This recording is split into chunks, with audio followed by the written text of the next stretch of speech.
Welcome back. This week, Britain clapped again for key workers keeping its people alive. After tens of thousands dead, what has it been like on the front line of an NHS arguably cut to ribbons to bail out the City of London after its 2008 crash? Joining me via Skype from London is NHS oncology doctor Aisling Macklin-Doherty. Thank you so much, Aisling, for coming on. Well, the media, the doctors, Labour's opposition leader, Sir Keir Starmer, they all say Boris Johnson is doing his best. Tell me, what happened for you to get coronavirus? Well, I think the bottom line is Boris Johnson's best is not good enough, and it's been far too little, far too late, and it's still not enough. So about 3 or 4 weeks ago, I was sitting in a clinic with a number of colleagues about to see cancer patients, some of the most vulnerable patients who are at risk of infection, high risk of death, of serious infection. Towards the peak of this infection rate, and we were going in to see them without any personal protective equipment at all. And we were sitting there looking at each other and with no guidance, with no government policy at that point, we felt very much like we were putting our patients' lives at risk. And a number of us were very concerned, raised these concerns, and I'm very pleased to say our hospital responded extremely well. And started to provide that equipment. And our concerns were very well justified because within 3 days of that clinic, I myself tested positive for coronavirus, and many of my colleagues. We work in quite close quarters, and we all went down like dominoes. And the real concern that a lot of us have and still have is not only that we were ourselves at incredible risk, but more worryingly, in often cases, was that we were putting our patients, the very people we were supposed to be protecting, at risk. And I was really racked with guilt for days after I contracted the illness. And this will be the same story up and down the country. Well, the government says it's doing its best, and certainly they keep saying there's a global shortage of PPE, which is why it's been difficult in the NHS, a challenge, as is being repeated by mainstream media journalists as well. So do you think, more generally, it is possible that people are being treated by medical staff that may not have been tested who have coronavirus, whether it's asymptomatic or even symptomatic, maybe? Absolutely. We know that's the case. That happened with myself.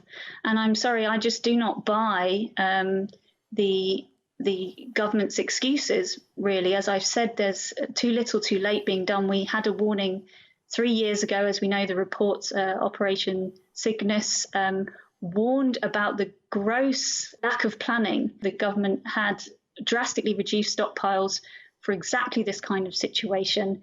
They could have done something about it then. They chose not to. And we have seen now on the BBC Panorama report, which has exposed how woefully and inadequately we were prepared for this kind of crisis. I do think that the political choices that have been made here are what have cost people their lives, essentially.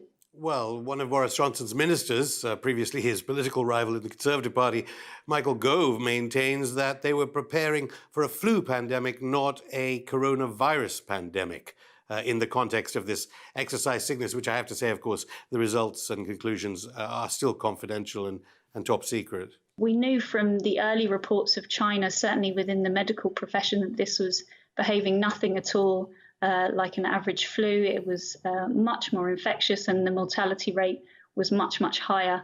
And the government was informed of this at the highest levels. So it doesn't wash. And you think it's quite believable that medical staff have been using bin bags as PPE on the front line? Where I work, and I'm very lucky to work, we are extremely well resourced. We did get quite early access to testing and quite early access to PPE, but in other parts of the country, they're not so lucky. And so what you'll see is staff get desperate. So, of course, staff had to resort to quite desperate measures. Doctors they were even told to rewash gowns. You know, this is unheard of. And it just shows you, again, that has been a desperate lack of planning, and I think at best a woeful incompetence. Well, no procedures like that have been reported, certainly in China and Cuba and also in the global south. Thankfully, you did recover from coronavirus, but obviously some of your colleagues in the NHS haven't been so lucky. What did you make of the £60,000 payoff offer by Boris Johnson's government to staff in hospitals that die on the front line? There are no words, really. I would ask the people that came up with that number to take a look in the mirror and think about what their own life and the life of their loved ones would be worth in monetary value. And I think it's absolutely shocking. And again, it really reflects what we ourselves within the NHS have felt for a number of years now. We are not valued. We are not valued. And this government has made active economic, political choices to make us feel that time and time again. We feel it in the NHS. And even when you pay the ultimate price, your family is being told that you are worth an absolute pittance. I don't have the words to express what I feel about that. Well, the mainstream media and Boris Johnson and his government would no doubt completely contradict you there. They've been clapping for NHS staff. They value NHS staff, is what they say.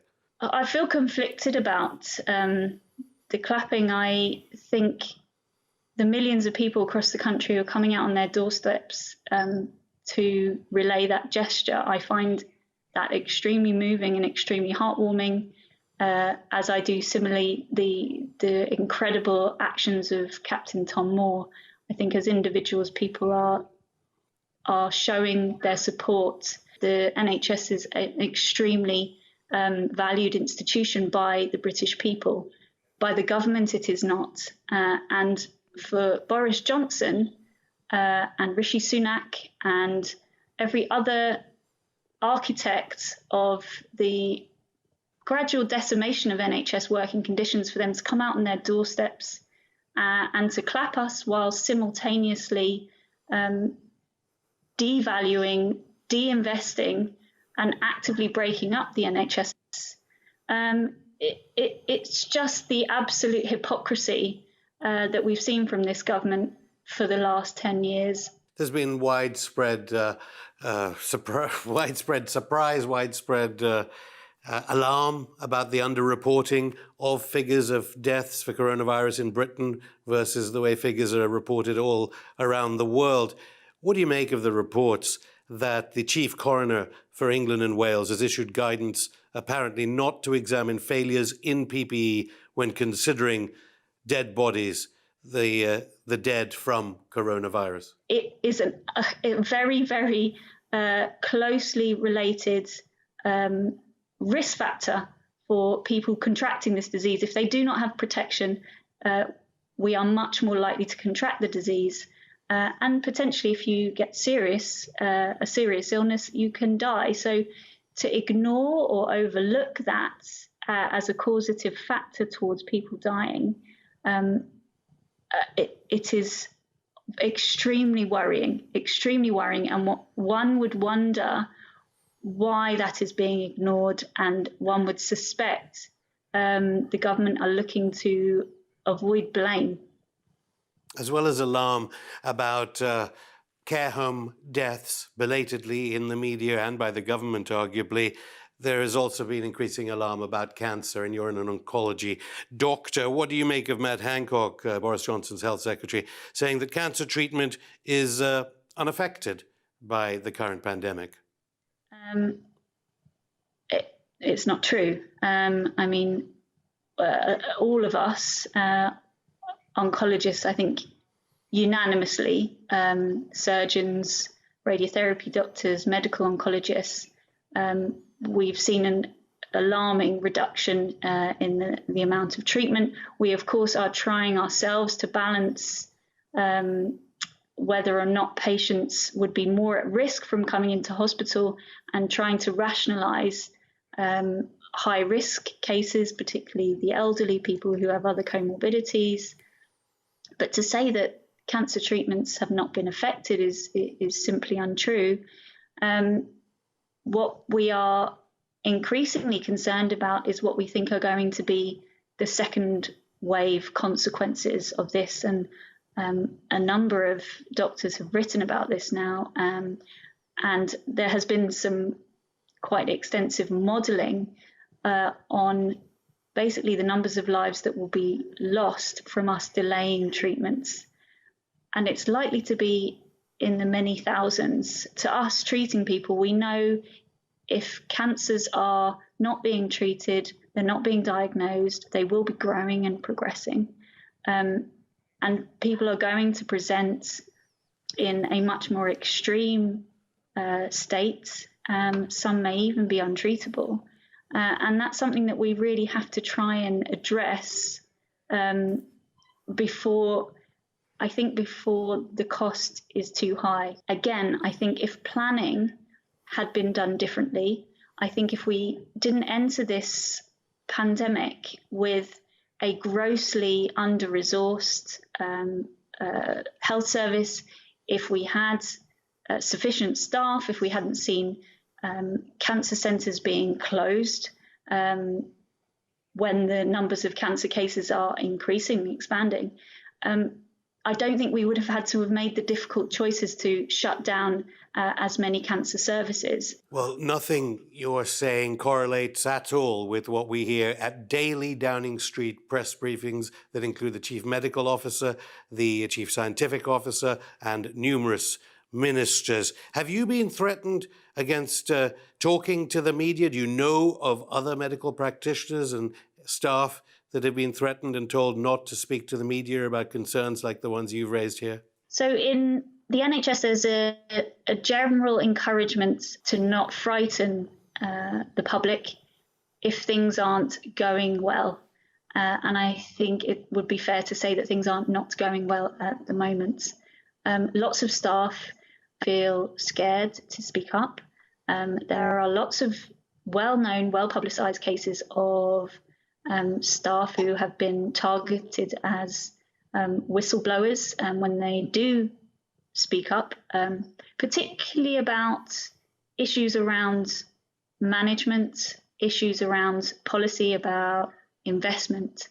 And that all applies in this situation. So yes, I would say I'm very aware of a culture, a pressure almost, to not speak out negatively about the decisions that are being made. But I myself have not been threatened or asked not to speak. But in general, I would say staff are scared, yes. Dr. Aisling McLean Doherty, thank you.